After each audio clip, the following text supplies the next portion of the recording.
Jalan in the jail. First, I asked Tommy Schaefer to help me find somebody to kill my mom for $50,000. And he said no.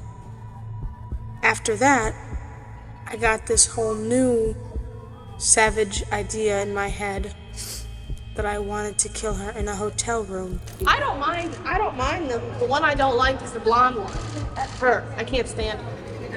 She's rude. When Tommy Schaefer entered Sheila's room at the Saint Regis Resort in Bali, Sheila was falling asleep. Her daughter had just given her a handful of sleeping pills. Sheila was conscious but unable to scream for help or even ask what was happening. She just knew it was no good. Heather had not been the perfect daughter lately. As Heather watched calmly, Tommy picked up a fruit bowl and hit Sheila over the head over and over again. Sheila fell to the floor hopelessly, but Heather and her boyfriend beat her to death. Then they dismembered her body and stuffed her into a suitcase. Surveillance footage caught them struggling with it as they lifted it into a taxi. You can imagine how the taxi driver felt when he saw blood oozing out of the suitcase. When he rang the Indonesian authorities, he began an outrageous investigation that would put a pregnant 19-year-old heiress in prison for just 7 years. Why did Heather decide to take her mother's life? Were there red flags before this happened? And what happened after her release from Indonesian prison? This is the full harrowing story of Heather Mack and Sheila Von Weiss. In August 2014, Heather Mack, Sheila Von Weiss, and Tommy Schaefer flew business class from Chicago to Bali, Indonesia. One ticket cost over $10,000, but that's besides the point. Heather and Sheila could afford it, and they really wanted to repair their mother-daughter relationship. Things had escalated in a bad way over the last 8 years. Heather had lost her dad when she was yet to turn 11, and ever since, Sheila hardly recognized her as a loving daughter. She was closer to a monster, but now she was slowly turning into a young adult. In a few months, she would turn 19. She had a boyfriend, Michael Schaefer, and with a little luck, she would turn her life around and work toward a career. Sheila, as always, wanted to give her daughter the chance to redeem herself, and Sheila worked hard at maintaining a happy, patient face while her daughter was going through her moments. She'd never given up hope. The Bali trip was going to be the moment everything changed for the better, and the two of them became friends again. Except Sheila had always turned a blind eye to the red flags piling up around her daughter. Perhaps she didn't want to believe Heather was capable of doing such a thing. Or perhaps she really didn't think her daughter could off her mom. On August 14th, Sheila and Heather checked into their room at the Saint Regis Hotel in Nusa Dua, Bali. But here's the thing. Sheila did not know that Tommy was coming to Bali too. Heather booked a room and even a plane ticket for her boyfriend with her mom's credit card behind her back. Her deceit had already started on this trip that Sheila put so much energy into. Needless to say, when she found out, Sheila was upset. Once again, Heather was doing the opposite of what she was told. Sheila did not have the energy to talk to her daughter that day, so she stormed off and enjoyed the rest of the afternoon on her own around the resort's many facilities. That evening, she returned to her room knowing that her daughter was there, but there wasn't much of a conversation. Heather offered her mom a glass of water, and Sheila fell into a deep, drowsy state on the couch. Before Heather and her boyfriend Tommy took her life, though, Sheila had the strength to scream one last thing. She just went nuts, and she was just screaming and telling me that was when I was gonna die, But Sheila was the only one who would die that night. Heather and her boyfriend kicked and beat her until she wasn't breathing anymore. Then they used a handsaw to turn her body into little pieces and stuff it into a giant suitcase. The pair did not get into a cab that night. They just left the suitcase in the trunk of a taxi and fled. Worried, the driver looked at the suitcase. He felt one of those terrible knots in his stomach where he saw the suitcase was literally covered in blood.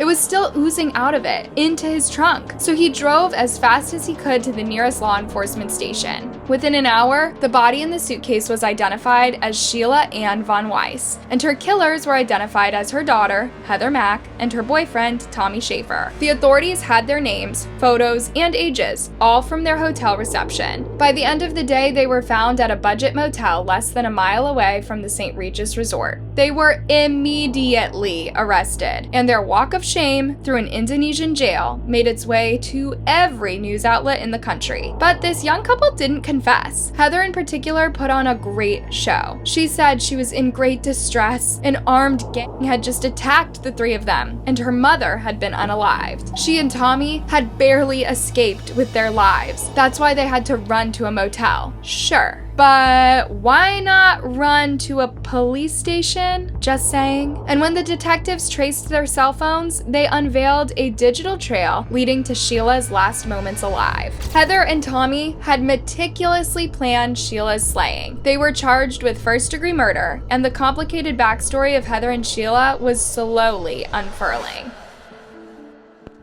Heather Mack was born in 1995 into jazz royalty. Her dad, James Mack, was a famous musician and composer who shifted the all-encompassing jazz genre toward his own style ever since the 1950s. That's right, James Mack was born in 1929, so he was well into his 60s when he had his daughter. Heather's mom, on the other hand, was born in 1952. Sheila Ann Von Weiss was an academic socialite. By the time Heather was born, she was also retired and very financially stable, so Heather got all the attention and financial support she could have gotten growing up. She grew up in a very nice house, and she had, from all accounts, a privileged upbringing. And according to Sheila's sister, Heather was also pampered with care and affection.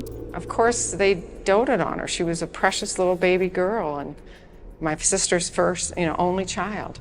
She felt so blessed and lucky, and it was a really wonderful family. Heather's dad, Jim, Heather was his princess. And this little baby girl, yeah, he just loved her. I mean, they both did. But Jim's old age caught up with him in a series of unfortunate incidents that would scar little Heather forever. In 2001, when she was 6 and he was 72, the family was on a Royal Caribbean Mediterranean cruise when Jim suffered a foot injury. After inadequate treatment from the ship doctor, Jim became partially paralyzed. He filed a lawsuit against Royal Caribbean, but it took several years to reach a settlement, during which his health never recovered. A few years later, Jim was diagnosed with colon cancer, and during a holiday in Greece in 2006, he died in his hotel room following a pulmonary embolism. 11-year-old Heather was left with her mom, Sheila. From the outside, things looked okay. Plus, when people look at a family, they're tempted to judge their happiness by their financial state. And when you take a quick look at their $1.5 million mansion in Chicago's Frank Lloyd Wright neighborhood, it was not hard to think these two were doing all right. Except money never has anything to do with happiness, as countless studies and experts keep confirming. And after Jim died, Heather's relationship with Sheila took a turn for the worse. Much worse. I felt that Heather,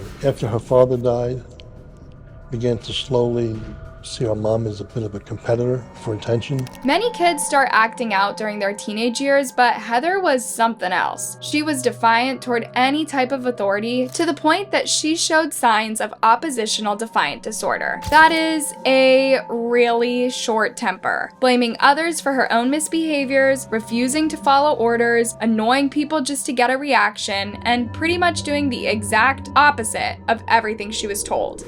Sheila and I had many, many talks, and I said, there's a reason the term troubled teen is out there. In middle school, Heather was already skipping school. Then came hanging out with the wrong crowds, illegal substances, violence, and theft. Theft? With Heather's money? Yeah, she was stealing from her own mom. Well, she told me that she was being abused by Heather. She was constantly being attacked physically, and Heather had an explosive temper. Usually, it's the father of the family being abusive toward the wife or children, but in this case, it was petite Heather against her mom. And despite her small size, she could inflict a lot of harm and fear. Sheila lived in a constant state of fear. In January 2010, for example, Heather was 14 when she punched Sheila's already broken ankle. In February of the following year, she broke Sheila's arm and then removed the phone cord to prevent her from calling 911. And in November 2012, she beat her mom so hard she left a bruise. This was the stuff of nightmares. Imagine living with this under your roof. She would bite Sheila. She would hit her, and it was to the point of Sheila bruising. sustaining serious injury. But here's the thing. Although Sheila would phone authorities, at least when her daughter wasn't cutting phone cords, she wouldn't go through with the charges. And she wouldn't press charges. I mean, it's a really hard thing to do when it's your own child.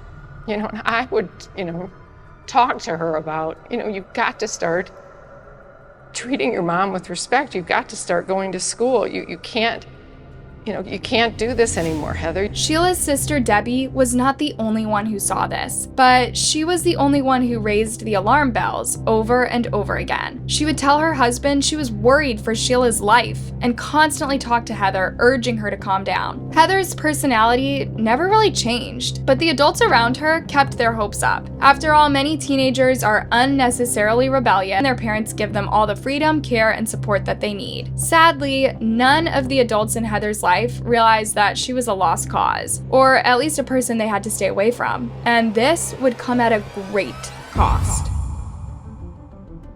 When Heather was 18, she started dating a boy named Tommy Schaefer. He was 2 years older and also came from a single-parent household. He did have a tight group of friends from middle school on, but that group started to distance themselves from Tommy because he started to tell tall tales and he liked to exaggerate the truth. If Tommy's own friends disliked his compulsive lying, imagine how Sheila felt about her daughter dating this dude. She hated him. Yeah.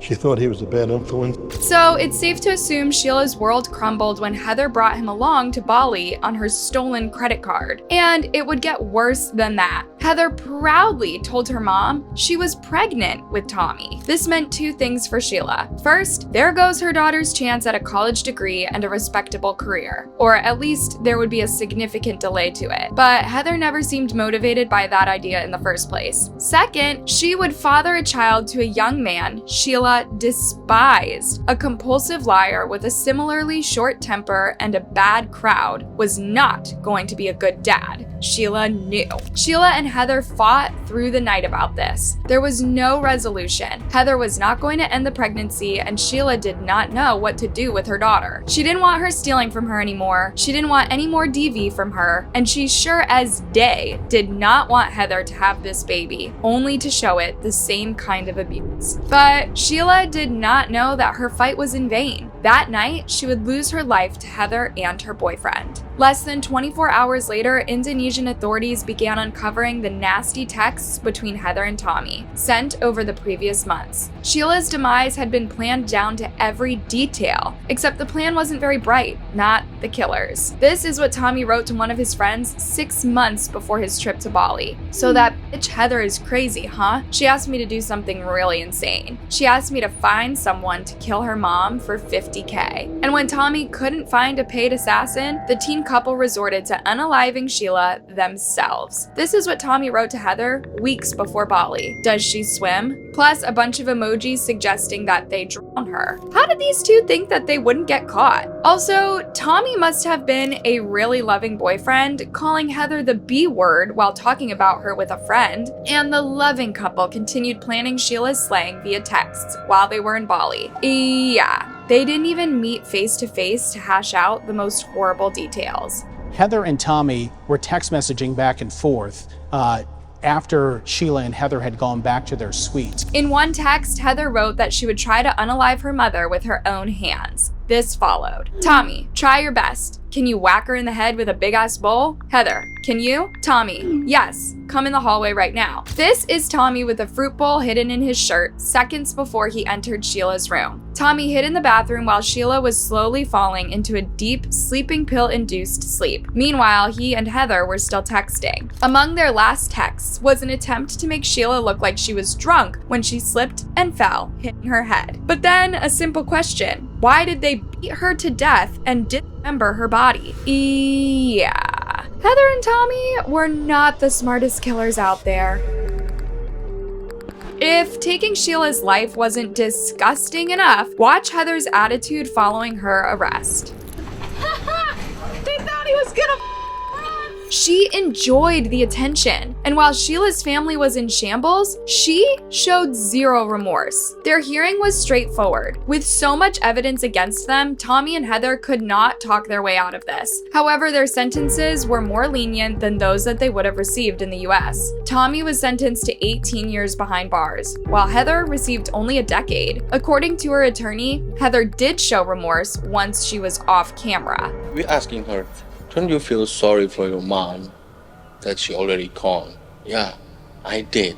And she's crying at the time. But from the Indonesian prison, she continued to joke with the guards, ask for interviews, and post videos on her social media. Yep, she was allowed a smartphone inside prison. Jalan in the jail. She also spoke very openly about her plan to unalive her mother. First, I asked Tommy Schaefer to help me find somebody to kill my mom for $50,000. And he said no.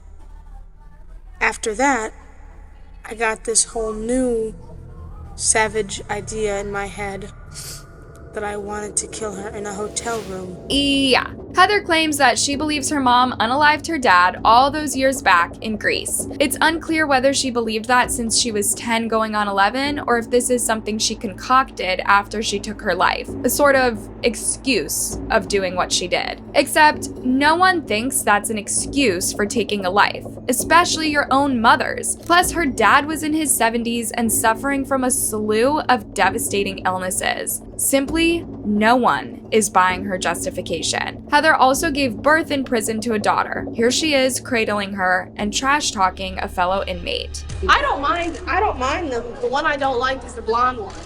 Her. I can't stand her.